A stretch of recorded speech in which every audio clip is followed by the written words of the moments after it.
કેમ છો બધા મજામાં હશો તેવી આશા અને શુભેચ્છાઓ। તમારા બધાનું સ્વાગત છે આપણી રેસીપીની ચેનલ સિલ્વર સ્પૂન હીરોઝ કિચનમાં। આજે આપણે બનાવીશું મસ્ત કરકરા એવા ફરાળી વડા એટલે કે રાજગરાના વડા બનાવીશું। મિત્રો, સાબુદાણાના વડા તો બહુ ખાધા હશે અને પેટીસ પણ બહુ જ ખાધી હશે, પણ એક વખત આવી રીતે રાજગરાના વડા ખાઈ લીધા તો જે લોકો ઉપવાસ નહીં કરતા હોય ને તે લોકો પણ હવે આ ખાવા માટે ઉપવાસ કરવા માંડશે। અને આ રાજગરાના વડા જોડે એકદમ જામે એવી મસ્ત ફરાળી ચટણી પણ આપણે બનાવવાના છીએ આ જ રેસીપીમાં। તો મિત્રો, મસ્તીના ફૂલીને દડા થયા તેવા છે અને તમે જોઈ શકો છો આખું પડ છૂટું થઈ જાય છે, એવા સરસ ફૂલ્યા છે આપણા વડા। તો ફરાળી ચટણી સાથે મજા પડી જાય તેવા આપણા વડા તમે પણ ઘરે જરૂરથી ટ્રાય કરજો। મારી ચેનલ ઉપર નવા હોય તો જરૂરથી સબસ્ક્રાઈબ કરજો। સૌ પ્રથમ આપણે બટેકા લઈશું। તો બટેકા અહીં મેં 250 ગ્રામ લીધેલા છે ને આવી રીતે વચ્ચે કટ કરીને કુકરમાં લઈ લેવા। મીડિયમ સાઇઝના 2 બટેકા લેશો તો ઓલમોસ્ટ 250 ગ્રામ થઈ જશે। તો હવે આપણે તેને ધોઈને બાફવા મૂકી દઈશું। પછી આપણે માઇક્રોવેવ સેફ બાઉલ લેશું અને તેની અંદર 1/4 કપ સિંગદાણા લેશું। પછી આપણે તેની અંદર આવી રીતના તલ ઉમેરીશું। તો આવી રીતે 2 ટેબલ સ્પૂન સફેદ તલ લઈશું। 1 ટીસ્પૂન વરિયાળી ઉમેરીશું। હવે આપણે આને શેકી લેશું। તમારી પાસે ઓવન ન હોય તો તમે કડાઈમાં પણ સરસ શેકી શકો છો। તો તમે જોઈ શકો છો ઓવનમાં શેકવા મૂકી દીધા છે અને થઈ ગયા છે સરસ પટપટ અવાજ આવતો હતો। હવે આપણે તેને ઠંડા થવા દેશું। ફોતરા કાઢવાની જરૂર નથી સિંગદાણાની। પછી આપણે 1 કપ એટલે કે 120 ગ્રામ રાજગરાનો લોટ લઈશું। તો તેને આપણે આવી રીતના ચારીને લેવાનો છે।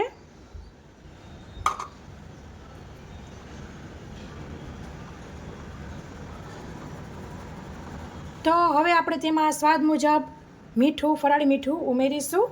આપણે બટેકા બાફવામાં પણ નથી ઉમેર્યું। પછી 1/4 ટીસ્પૂન હળદર ઉમેરીશું। જો તમે ફરાળમાં હળદર ન ખાતા હોય તો સ્કીપ કરી શકો છો। એવી રીતે આપણે લાલ મરચું ઉમેરીશું 1 ટીસ્પૂન, તે પણ તમે ફરાળમાં ન ખાતા હોય તો સ્કીપ કરી શકો છો।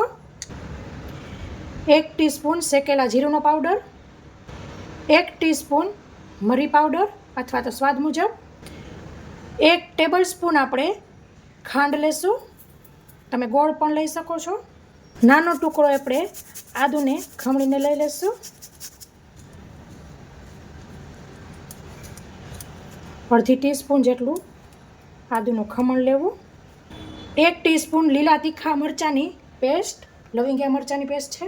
ત્યાં સુધીમાં આપણા આ તલ વરિયાળીને સિંગદાણા ઠરી ગયા હશે, આપણે અધકચરા પીસી લેશું।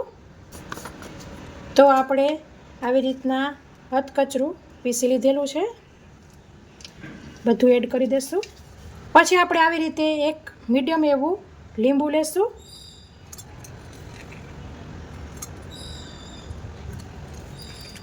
તો આપણા બટેકા થઈ ગયા છે, હવે આપણે તેની છાલ કાઢી લેશું।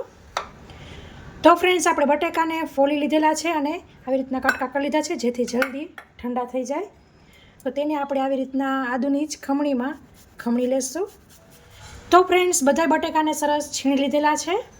પછી આપણે તેની ઉપર આવી રીતે તેલ ઉમેરીશું 2 ટેબલ સ્પૂન। પછી આપણે તેની અંદર ઉમેરીશું 1/4 કપ ધાણા ભાજી અને ચોખ્ખા હાથ વડે સરસ બધું મિક્સ કરી લેવાનું છે। પહેલાં બધું એમને મિક્સ કરી લેવાનું, પછી આપણે તેની અંદર આપણું સિક્રેટ ઇન્ગ્રીડિયન્ટ ઉમેરીશું। તો ફ્રેન્ડ્સ, તમે જોઈ શકો છો આવી રીતના આમ ભીનું થઈ ગયું છે, બાઇન્ડિંગ પણ આવી ગયું છે, પણ આપણે થોડુંક હજી ઢીલું જોઈ છે, બહુ ઢીલું પણ નહીં। તો હવે આપણે તેની અંદર ઉમેરીશું દહીં। તો આવી રીતે 2 ટેબલ સ્પૂન દહીં ઉમેરવાનું છે, ન ખાટું કે ન મોડું એવું માપનું છે। તો આ હતું આપણું સિક્રેટ ઇન્ગ્રીડિયન્ટ, તેનાથી સરસ ખાંડની બેલેન્સ થઈ જશે। અને જો તમારી પાસે ખાટું દહીં હોય ને ફ્રેન્ડ્સ, તો લીંબુનો રસ નહીં ઉમેરવાનો। તો તમે જોઈ શકો છો આવી રીતે પાણી વગર જ લોટ બાંધવાનો છે અને બધો એકરસ આમ ભેગો થઈ જવો જોઈએ। આ ટાઈમે તમે ચાખી પણ શકો છો, તમને વધઘટતા મસાલા એડ કરી શકો છો। તો આને હવે આપણે ઢાંકીને 2 થી 3 મિનિટ રેસ્ટ આપીશું. બહુ વધારે રેસ્ટ આપવાની જરૂર નથી. ત્યાં સુધીમાં આપણે કઢાઈમાં તેલ કાઢી લેશું ને એ બધી પ્રક્રિયા કરી લેશું. તો ફ્રેન્ડ્સ, આપણી 3 મિનિટ થઈ ગઈ છે. એક વખત પાછું આપણે આવી રીતે મસળી લેશું. સાથે તેલ પણ ગરમ કરવા મૂકી દીધેલું છે. તો સેજ એવો હાથ તેલવાળો કરીને આપણે જેવડા વડા કરવા હોય તે પ્રમાણે કરીશું. તો આવી રીતે સરસ આમ કરી લેવાનું છે. આપણે આવી રીતે થોડુંક મસળી લેવાનું છે ને ભેગું કરી લેવાનું છે અને પછી આમ કરી પ્રેસ કરવાનું છે. અને જ્યાં આવી રીતના સિંગદાણો આવ્યો હોય ને કિનારી ફાટી હોય ત્યાં થોડુંક આવી રીતે પ્રેસ કરીને કરી લેવું. તો પછી આપણે આવી રીતના વડા રેડી કરી લઈશું. બહુ એવા જાડાય નહીં, બહુ એવા પાતળાય નહીં, માપના આપણે બાજરીના મકાઈના બનાવતા હોય એવા આપણે કરવાના છે. પછી આપણે આવી રીતના સાઈડમાં તલ લેશું અને આવી રીતના થોડાક એવા ચોટાડવાના અને પછી આ રીતના પ્રેસ કરી લેવાનું.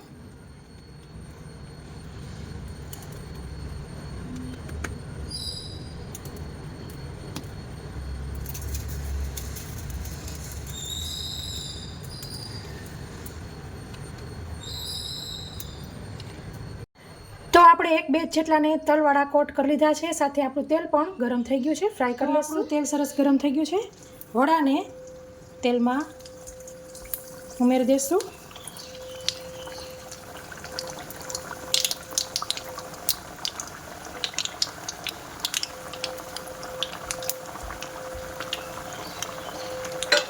જ્યારે ઉમેરી ત્યારે ફાસ્ટ રાખવાની. બધાય ઉમેરાઈ જાય એટલે આપણે ગેસની ફ્લેમ મીડિયમ કરી લેવી. અને આ ફ્રાય થાય છે ત્યાં સુધીમાં આપણે પાછા વડા કરવા માંડીશું.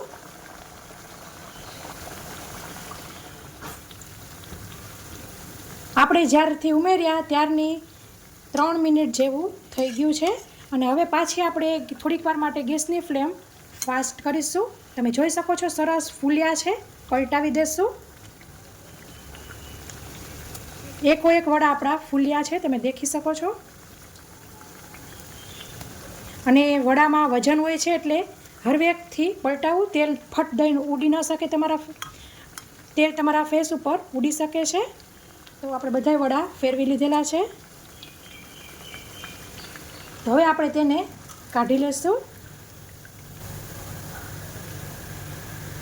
તો ફ્રેન્ડ્સ, આપણા વડા બિલકુલ બધાય તરાઈ ગયા છે. આ પ્રમાણે ચાલશો તો 21 વડા તમારા થશે. સમજવું કે આપણા વડા બળી ગયા છે, કેમ કે આપણે આની અંદર ખાંડ ઉમેરેલી છે એટલે અહીં આવી રીતના તે કેરેમલાઇઝ થાય એટલે કથ્થાઈ કલરના થઈ જશે વડા. એકદમ ટેસ્ટી. હવે આપણે તેની સાથેની મસ્ત ફરાળી ચટણી બનાવી લઈએ. તો તેના માટે આપણે મિક્સર જાર આપણે લીધું હતું તે જ લઈ લઈશું. સૌપ્રથમ આપણે 1 ડાળખી લીમડાના પાન લેશું. મોરા મરચાં છે અહીં આ મોરા જેવા જ આવે છે તો 3 એવા લીધા છે. અને 1 લવિંગિયું તીખું લીધું છે. કોથમીરને સરસ આખા વોશ કરી લીધા છે.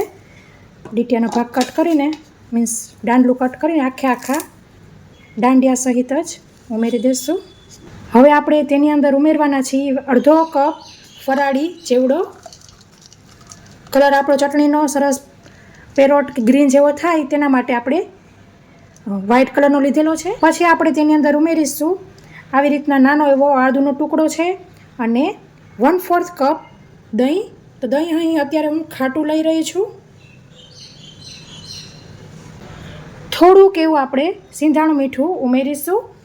અને આપણે ગળપણ જો તમને ગમતી હોય તો તમે એડ કરી શકો છો. ચેવડામાં જેટલી ફરાળી ચેવડામાં જેટલી ગળપણ હોય તેટલી જ આપણા માટે ઇનફ છે. તીખાશ, ગળાશ, ખટાશ તમે તમારા ટેસ્ટ મુજબ એડજસ્ટ કરી શકો છો. પીસી લેશું. તો આવી રીતના થોડુંક એવું મિક્સર ચલાવીને આપણે તેની અંદર ઉમેરીશું પાછું 1/4 કપ પાણી. તો આપણી ચટણી મસ્ત તૈયાર છે, ફરાળી ચટણી. સર્વિંગ બાઉલમાં લઈ લઈશું. તો આપણે સર્વિંગ બાઉલમાં ચટણીને લઈ લીધી છે. મસ્ત આપણા વડાને સર્વિંગ પ્લેટમાં લઈ લઈશું.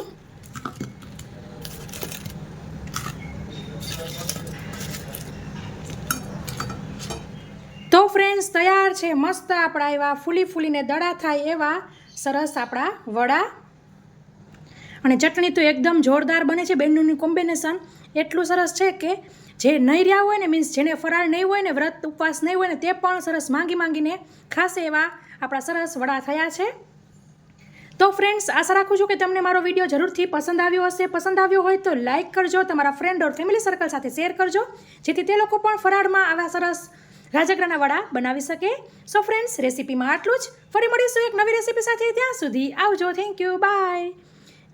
જય શ્રી કૃષ્ણ.